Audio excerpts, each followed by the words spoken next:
Այսօր խոսելու ենք մարդկանց ամենասիրած թեմաներից մեկի մասին, մարդկանց համար ամենահետաքրքիր թեմաներից մեկի մասին,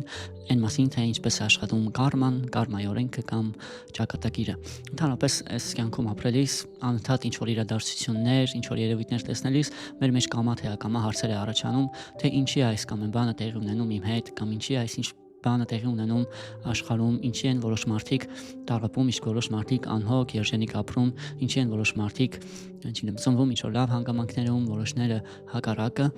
ու ավտոմատ կերպով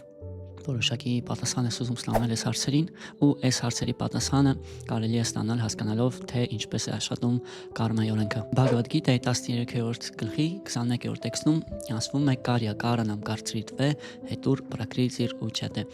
Մեզ պատմում է կարմայի օրենքի մասին, ասում է, որ իրականում ցանկացած քայլի հետևանքի պատճառը այդ աշխարհում եղած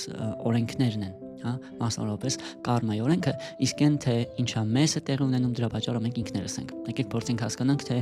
ինչ է սա նշանակում, ինչի մասին ընդհանրապես կարմայի օրենքը։ Կարմա բառացի թարգմանաբար նշանակում է գործողություն կամ գործունեություն, ու կարմայի օրենքը ենթադրում է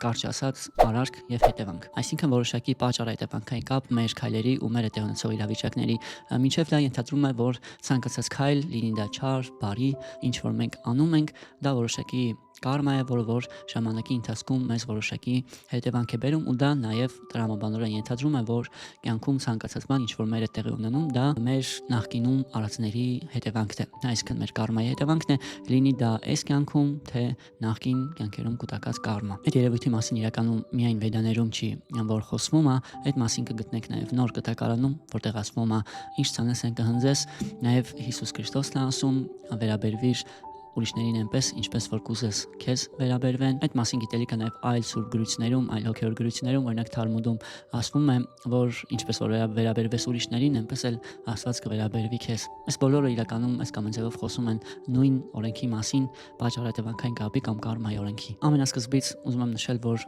կարմայի օրենքը այսպես ասած պատժելու համար չի, իրականում ստեղծված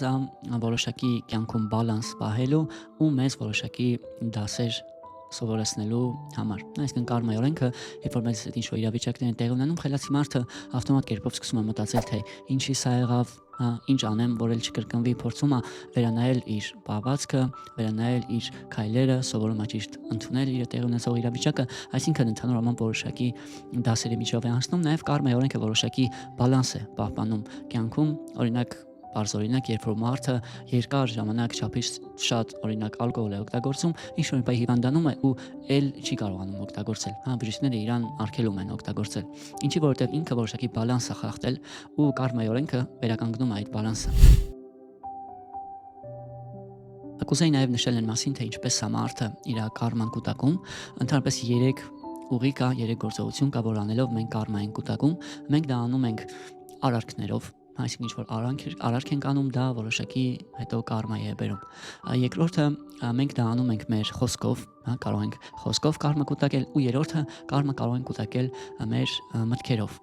Այս 3 գործողությունները մեր կողմից քիչ թե շատ կախված են նրանից, թե մենք ինչ վիբրացիաների տակ ենք գտնվում, օրինակ եթե մենք բարձր գունաների տակ ենք, բարձր վիբրացիաների տակ ենք, մենք գործում ենք համապատասխան ձևով, բարեպաշտ ձևով, ճիշտ ենք գործում ու որոշակի դրական կարմա ենք կուտակում։ Հակառակը, եթե մենք որոշակի ցածր վիբրացիաների տակ ենք, կարող եք նկատել, որ կան մարդիկ, ովքեր անդադ ինչ-որ վատ բանի մասին են խոսում, չգիտեմ, քննադատում են, կամ ինչ-որ վատ բառեր են օգտագործում, կամ ինչ-որ վատ արարքներ են անում, վատ բաների մասին են մտածում, քանի որ ցածր գունաների ազդեցության տակ են ու այդ ձևով որոշակի բացասական կարմա են կուտակում։ Նաև կարմայի հարցում շատ կարևոր է գործողությունից բացի նաև մոտիվը, երբեմն մարդիկ սկսում են վախենալ, որ հանկարծ ինչ-որ վատ բան կանեմ, չնայած որ չէի ուզում, բայց այդ ձևով վատ կարմա կուտակեմ։ Իրականում կարմայի հարցում կարևոր է մարդու մոտիվը։ Եթե մարդը ինչ-որ բան անում է լավ մոտիվով, բարի մոտիվով, նույնիսկ եթե ինչ-որ սխալներ է գործում, իր մոտիվը ավելի մեծ դերակատարություն է ունենում։ Մոտիվներ տարբեր կան, ընդհանրապես հիմնականում 4 մոտիվի մասին է խոսվում։ Առաջինը դա վախն է, մարդը կարող է գործել վախից դրդված, բնականաբար վախից դրդված գործող մարդը այնքան է լավ կարման չի կուտակի։ Երկրորդ մոտիվը դա շահն է, որոշ մարդիկ գործում են միայն շահից դրդված, անում են ինչ որ իրենց ինչ որ բան կբերի։ Երրորդը դա պարտքն է, պարտքի զգացումն է, դա արդեն բավականին բարձր մոտիվ է, ու չորրորդը դա սերն է, ամենամաքուր մոտիվը, որը նույնիսկ դրական կարմա է կուտակում վատագույն դեպքում, կամ ընդհանրապես այդ մոտիվից գործող մարդը ընդհանրապես կարմա չի կուտակում։ Դրա համար հոգևոր կյանքի նպատակը հենց որոշակի ներքին սիրո ու բարձր զգացումների հասնելն է, այդ մասին ավելի ուշ կխոսենք։ Մի խոսքով կարմայի հարցում կարևոր է գործողությունը, բայց կարևոր է նաև մոտիվը։ Յուրաքանչյուր մարդ իր կարման կարող է առօրյա կյանքում շոշափել, տեսնել, նկատել, թե ինչպես է կարման արտահայտվում։ Օրինակ, եթե կան իրավիճակներ, որոնք անընդհատ կյանքում կրկնվում են, այդ բացահայտ կարմայի արտահայտումը։ Եթե կա իրավիճակ, որում որ մենք արդեն ծնվել ենք ու շատ դժվար է փոխել, այդ նույնպես կարմայի արտահայտում է։ Եթե կան որոշակի մարդիկ, ում հետ զգում ենք, որ շատ խճճված ինչ որ կապի մեջ ենք, նշանակում է այդում նաև շատ ուժեղ կապի մեջ ենք հարազատների հետ, նման մարդկանց մեջ արտահայտվում է մեր կարման, նման մարդիկ մեր կարմայի արտացոլանքն են։ Որոշակի դժվարություններ, որոնք որ դժվար փուլեր, որոնք որ լինում են, այդ ձևով նույնպես կարման է արտահայտվում։ Նաև կարման արտահայտվում է որոշակի վատ սովորությունների, վատ բնավորության տեսքով, մենք կարող ենք ուզել փոխել ինչ որ սովորություն, բայց դա նախկինից շատ հնուց եկած սովորություն է, միգուցե օրինակ երկար ծխած մարդու համար շատ դժվար է ծխելը թողնելը, որովհետև նախկինում ծխելով, այսինքն որոշակի կարմա կուտակելով ինքը ձևավորել է որոշակի սովորություն, որ հիմա փոխելը շատ դժվար է։ Այսինքն սովորությունները նույնպես կարմայի արտահայտում են։ Նաև ասում է, որ կարման կամ ճակատագիրը լինում է 3 տեսակ՝ ապրարաբդա, պրարաբդա եւ գրիամանա։ Դրանցից առաջինը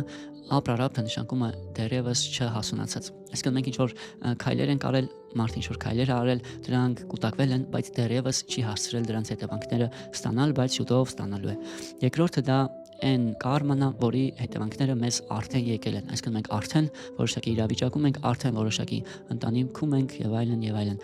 Եվ երրորդը դա այն կարման է, կրիամանը, որ մենք կուտակում ենք այսօր։ Ու կարելի է կուտակել վատ կարմա, կարելի է կուտակել լավ կարմա, ու կարելի է կուտակել նաև հոգևոր կարմա, երբ որ մենք զբաղվում ենք որոշակի հոգևոր կյանքով, ու ամենաուժեղը կարծում եմ դժվար չէ կրահել, որ դա հենց հոգևոր կարման է, որը որ նախ երբեք չի սպառվում։ Օրինակ, լավ կարման ինքը կարող է սպառվել, մենք ինչ-որ լավ բան ենք անում, դրա հետևանքը գալիս է ու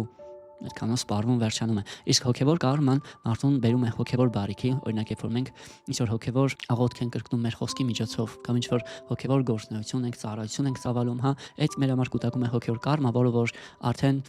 երբեք չի սպառվում ու միշտ մեզ հետ է լինում։ Ուստի շատ կարևոր է ու ծանոթանալով, իմանալով կարմայի օրենքի մասին, փորձել կյանքում ճիշտ գործել, որոշակի բարի արարքներ անել, հենց դրա համար որ շատերը վեդական իմաստության հետևորդները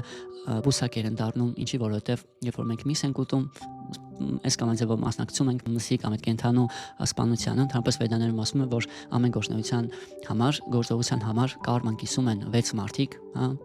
եթե բոլորը չվարկեմ, դրանցից մեկը այն մարդն է, որ հենց անում է դա, այսինքն օրինակ տվյալ դեպքում հենց կենդանուն սպանողը, նաև այն մարդը, ով այդ պատվերն է տալիս, այսինքն ում համար որ սպանում են, տվյալ դեպքում դա այդ միսը ուտող մարդն է, նաև այն մարդը, ով հովանավորում է դա, ով չի արգելում եւ այլն, այդպիսի 6 մարդիկ կան, ովքեր կարմայի հետևանքը, գործողության հետևանքը կիսում են։ Հենց դրա համար որ խորհուրդ է տրվում լինել բուսակեր, հնարավորինս ազատ մնալ մսից, բայց այդ մասին նույնպես կխոսամ այն վիդեոյի շրջանակներում, որը նվիրված կլինի 3 գունաներին կամ 3 վիբրացիաներին, ու նաև կարևոր է զբաղվել որոշակի հոգևոր կյանքով, որովհետև հոգևոր պրակտիկան, աղոթքը, մանտրան, մեդիտացիան, հոգևոր գիտելիք ստանալը, դա հենց այն է, ինչ որ մարդուն ամբողջությամբ ի վերջո, այսպես ասած, վառում է մարդու կարման ու ազատում է կարմայի կապանքներից։